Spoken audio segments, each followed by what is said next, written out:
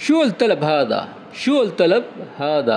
अब उसका दोस्त एक जो है वो हंसने लग जाता है उस पर। वो कहता है कि यार ये बरतानवी दूध वाली चाय क्या चीज़ बला है। तो फिर वो कहता है शो तलब हादा, यानी कि ये क्या ऑर्डर है, ये क्या तलब है। What kind of order is this?